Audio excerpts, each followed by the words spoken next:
Hello mga lalabs! For today's vlog ay kaganapan nga ito ng aking birthday. Ayun. So, bali umalis kami dito sa bahay ay 9:30 ng gabi at nakarating nga kami sa Tarlac ay 2:30 ng madaling araw. At ayan na nga, nagtulog muna kami dyan. At kinabukasan, ito naman abay, yung ref, aba, na may konting, yung yelo na may konting ref, charis. So, ayun na nga guys, wala kasi kaming ibang maanuhan na hotel, mapasukan kasi mga fully booked. So, no choice kami, kaya dito na lang kami nag-stay para naman lang kahit papano makapagpahinga. Pero okay naman sana, yun nga lang, hindi rin kami makaligo kasi basta, yun na yun. Wag naman sanang anuhin. Basta, di kami nakaligo. Yun na yun. Sa mga nakaamoy sa akin during that time, pagpasensyahan nyo na kasi galing pa kami ng Manila para usok, alikabok, lahat na, naghalo-halong amoy, plus hindi pa kami nakaligo pagkagising kasi nga naman yung tubig, ayun, hindi talaga maganda yung amoy ng tubig ng tinuluyan namin, pero ang importante ay nakapagpahinga kami.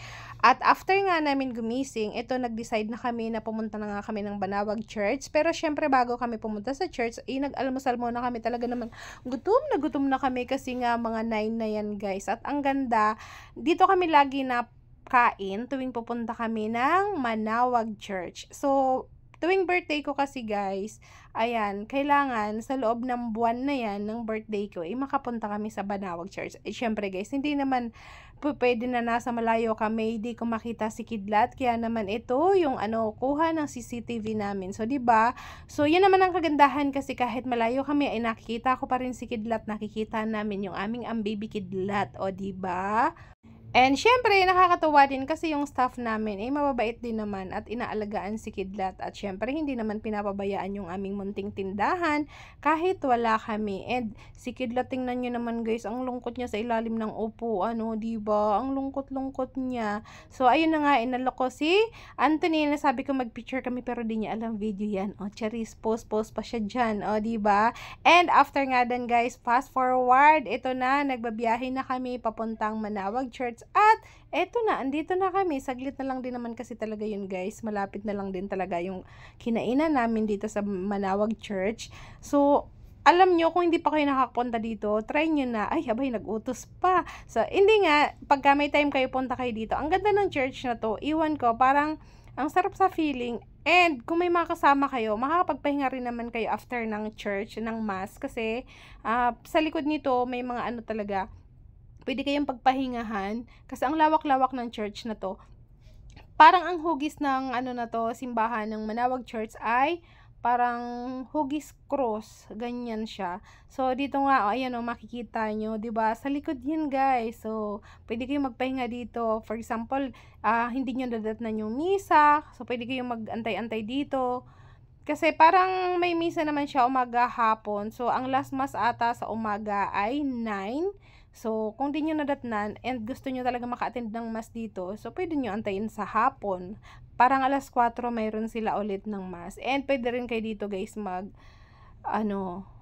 mag-upo-upo. Di ba? Ang lawak nito sa palibot nito. And yung sindihan ng kandila dito naman sa likod na to. So, basta ang ganda. Ang sarap sa feeling pag nandito ka sa church na to.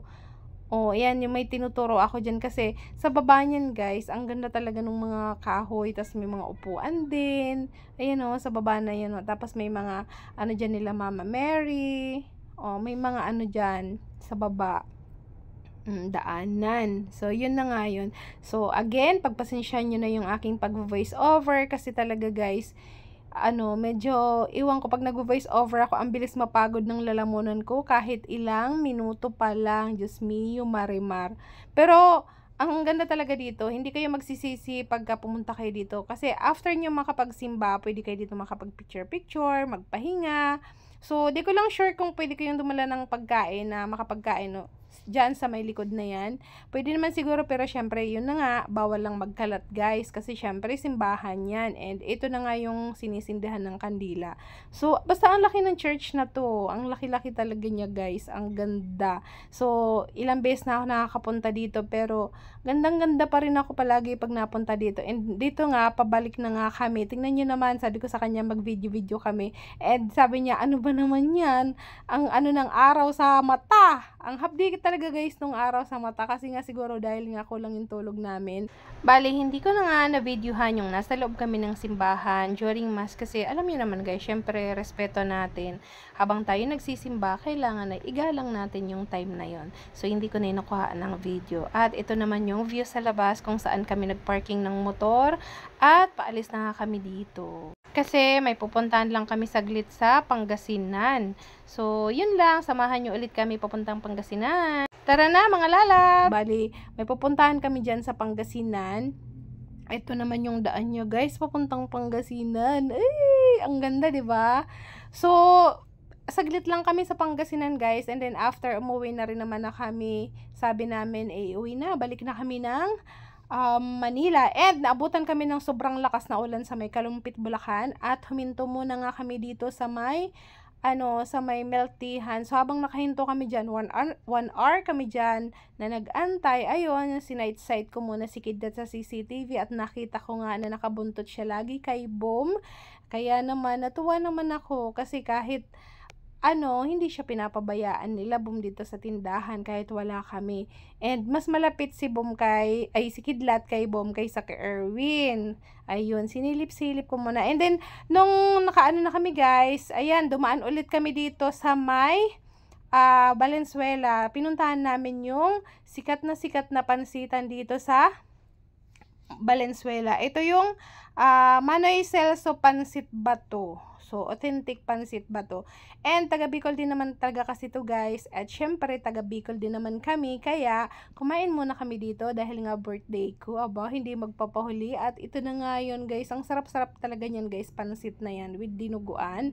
And then, nakakatuwa naman doon sa owner nito. Kasi nga, nalaman niya na birthday ko. Ayun, linibre kami ng tig-isa kami ng lemonade juice. Ayan. So, bali yung pangalawa niyan. Kasi nag-order kami niyan plus yung pansit at dinuguan. Tapos, nung nalaman niya, ayun, binigyan kami ng isa pang ganyan. At inom-inom, hindi ko na talaga maubos. Kahit favorite ko yan guys, kahit busog na busog talaga ako. Kasi habang nakahinto kami dun sa may Kalumpit, abay nagiinom kami ng milk tea at nagkakain kami ng shawarma. And then pagka-uwi ko, ito na nga si Kidlat. O diba, na-miss talaga ako. Sobra-sobra na-miss din kita Kidlat. So yun lamang guys, maraming salamat sa panonood. And see you on my next vlog. Abay may part 2 to guys. Kaya ano pang inaantay nyo? Don't forget to like, share, and follow. I love you all guys. Thank you so much for watching. See you on my next vlog. Bye-bye.